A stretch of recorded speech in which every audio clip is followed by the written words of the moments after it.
বিশ্বের সবচেয়ে জমজমাট ফ্রাঞ্চাইজি ক্রিকেট আসর ইন্ডিয়ান প্রিমিয়ার লিগ।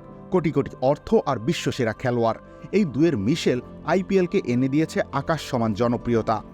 ৮ দল নিয়ে শুরু হওয়া এই লিগ এখন ১০ দলের। অন্যান্য আসরগুলোর চেয়ে এবার একটি ব্যতিক্রম, চলছে যেন রানের পাহাড় গড়ার প্রতিযোগিতা। এক ম্যাচে সানরাইজার্স হায়দ্রাবাদ তুলেছে ২৮৭ রান, আবার ছক্কা হাঁকিয়েছে ৪২টি। সব মিলিয়ে বিশ্ব রেকর্ড দেখেছে আইপিএল। তবে আলোর নিচে আছে অন্ধকার। খেই হারিয়ে ফেলেছে অনেক দল, অনেকগুলো বড় নাম, যেমন মুম্বাই ইন্ডিয়ান্স। সাথে আছে ম্যানেজমেন্টের চমকপ্রদ কিছু ভুল সিদ্ধান্ত। রোহিত শর্মাকে সরিয়ে হার্দিক পান্ডিয়াকে অধিনায়ক করার মাসুল গুনতে হয়েছে দলটিকে। মুম্বাই সঠিক সিদ্ধান্ত নিয়েছিল কিনা তা এখন প্রশ্নবিদ্ধ, কারণ এবারের আসরে এখন পর্যন্ত ১১ ম্যাচে মাত্র ৩টিতে জিতে তলানিতে পড়ে রয়েছে ২০২০ সালের চ্যাম্পিয়ন হওয়া এই দলটি। দলের সাথে হার্দিক পান্ডিয়ার নেতৃত্বের দক্ষতা এবং সিদ্ধান্ত নেওয়ার ক্ষমতা নিয়েও প্রশ্ন উঠেছে।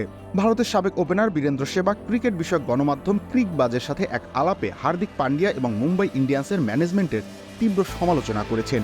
গুজরাট টাইটান্সের অধিনায়ক হিসেবে মেয়াদকালে পান্ডিয়া ধারাবাহিকভাবে ৪ নম্বর পজিশনে ব্যাট করেছিলেন, যার কারণে পান্ডিয়া খুব ভালো রান পেয়েছিলেন। ২০২৩ আইপিএলে তিনি ১৬ ম্যাচে ৩১ গড়ে ৩৪৬ রান করেছেন। তবে এবারের আসরে তিনিও রান খরায় ভুগছেন। এজন্য বীরেন্দ্র সেহবাগ মুম্বাই ইন্ডিয়ান্সের ম্যানেজমেন্টের তীব্র সমালোচনা করেছেন।